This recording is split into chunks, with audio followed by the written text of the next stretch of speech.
എല്ലാ കൂട്ടുകാർക്കും നമസ്കാരം. പത്തരമാറ്റ് സീരിയലിന്റെ ഇനി വരാനിരിക്കുന്ന ഒരു സൂപ്പർ ഹിറ്റ് എപ്പിസോഡുമായിട്ടാണ് ഞാൻ എത്തിയിരിക്കുന്നത്. അപ്പൊ നേരെ നമുക്ക് ആദർശിന്റെയും നയനയുടെയും ആ കഥയിലേക്ക് പോയാലോ. അങ്ങനെതാ നമ്മുടെ നവ്യ പ്രഗ്നന്റ് ആണ് എന്നുള്ള വിവരം അത് നമ്മുടെ അനന്തപുരി തറവാട്ടിലുള്ള എല്ലാവർക്കും വളരെ സന്തോഷമുള്ളൊരു കാര്യം തന്നെയാണ്. അതിൻ്റെ പേരിൽ അവർ ചില പൂജയും വഴിപാടും ഒക്കെ നടത്താൻ തുടങ്ങുകയാണ്. എല്ലാവരും കുടുംബത്തിലുള്ള എല്ലാവരും കൂടി ക്ഷേത്രത്തിലെത്തി.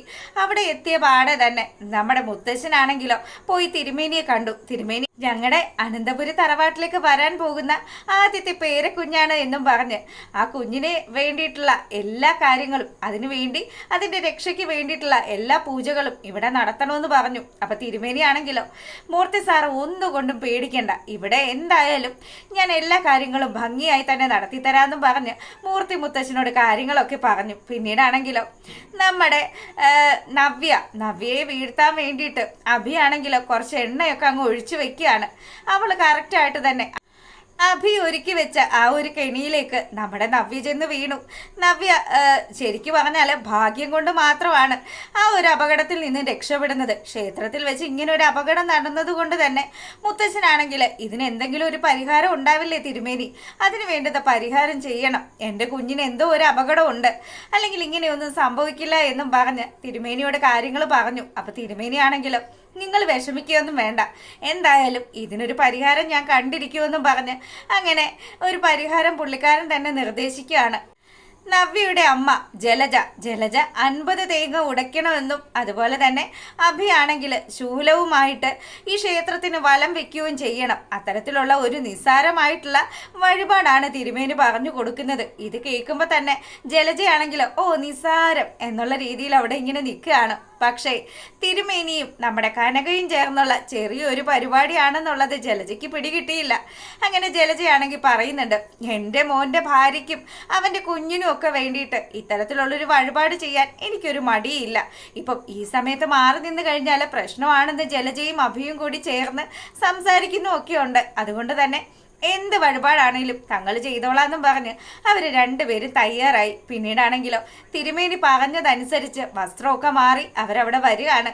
വന്ന് നമ്മുടെ ജലജത ഒരു പീഠത്തിലിരുന്നു. അവിടെ ഇരിക്കുന്ന ആ ഒരു സമയത്താണെങ്കിലോ നമ്മുടെ കനകയ്ക്ക് വലിയ സന്തോഷമൊക്കെ ആയി. താൻ മനസ്സിൽ വിചാരിച്ച കാര്യമാണല്ലോ നടത്തിയെടുക്കാൻ പോകുന്നത്.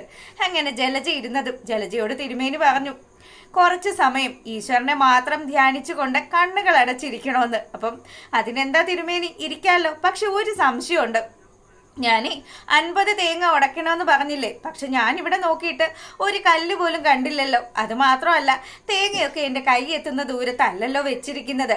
ഇതിപ്പോൾ ഞാൻ ഏങ്ങി എടുക്കണ്ടേന്ന് പറയുകയാണ്.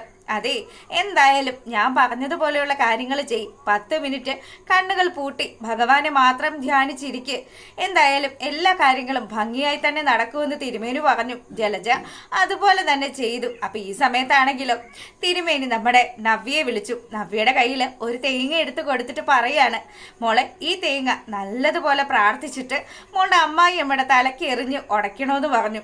ഇത് കേട്ടതും പെട്ടെന്ന് തന്നെ നമ്മുടെ ജലജയ്ക്കാണെങ്കിൽ ടെൻഷനായി. ഈശ്വര, ഇതെന്താ ഇയാൾ ഈ പറഞ്ഞു കൊടുക്കുന്നത്, ഇനി ഞാൻ കേട്ടതിൻ്റെ കുഴപ്പമാണോ എന്നോർത്ത് അവളിങ്ങനെ വിഷമിച്ചിരിക്കുമ്പോഴത്തേക്കിനും വേഗം തന്നെ ചെയ്യണം.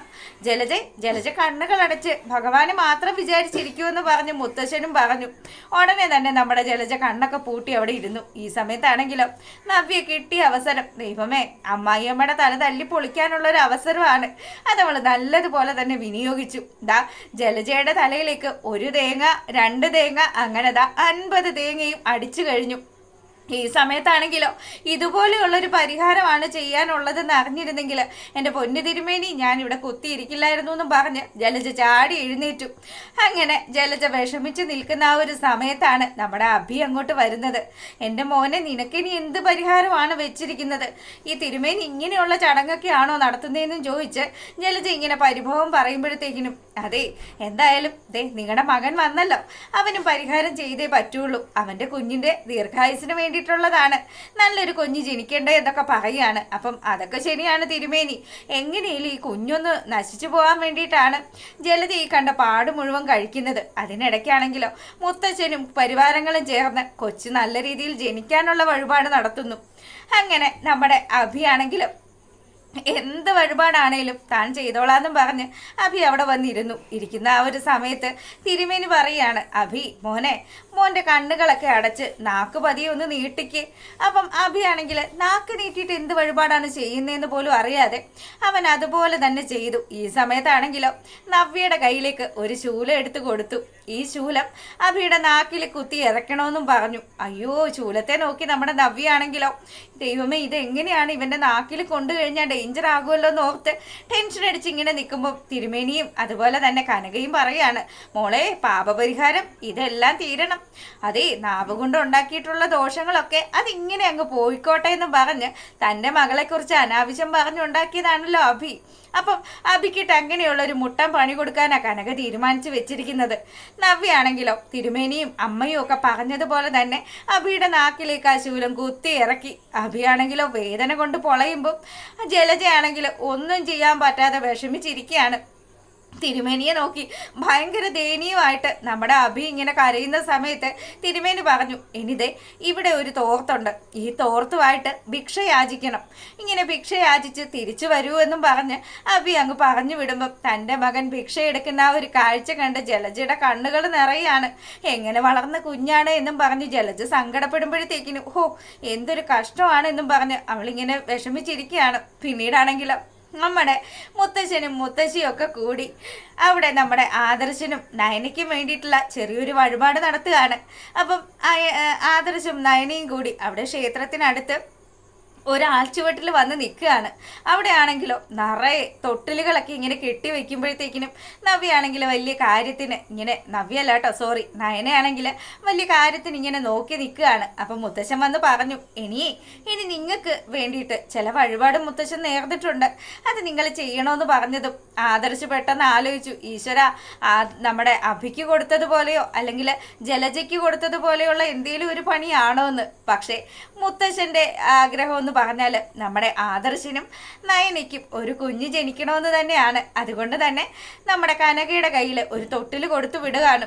അങ്ങനെ ഒരു കുഞ്ഞു തൊട്ടിലുമായിട്ട് കനക വരുമ്പം കനകയും പറഞ്ഞു, എൻ്റെ മോൾക്കും മോനും ഒരു കുഞ്ഞ് പിറക്കണം, അതാണ് ഇനി ഞങ്ങളുടെ ഏറ്റവും വലിയ ആഗ്രഹമെന്നും പറഞ്ഞ് ഈ ഒരു തൊട്ടിൽ അത് നമ്മുടെ നയനയുടെ കയ്യിലേക്ക് കൊടുത്തു. അപ്പം ആദർശാണെങ്കിലോ നയനെ ഇങ്ങനെ നോക്കി നിൽക്കുമ്പോഴത്തേക്കിനും മുത്തശ്ശൻ പറഞ്ഞു, മോനെ ആ കാണുന്ന ആൽമരത്തിലാണ് കെട്ടിവെക്കേണ്ടത്.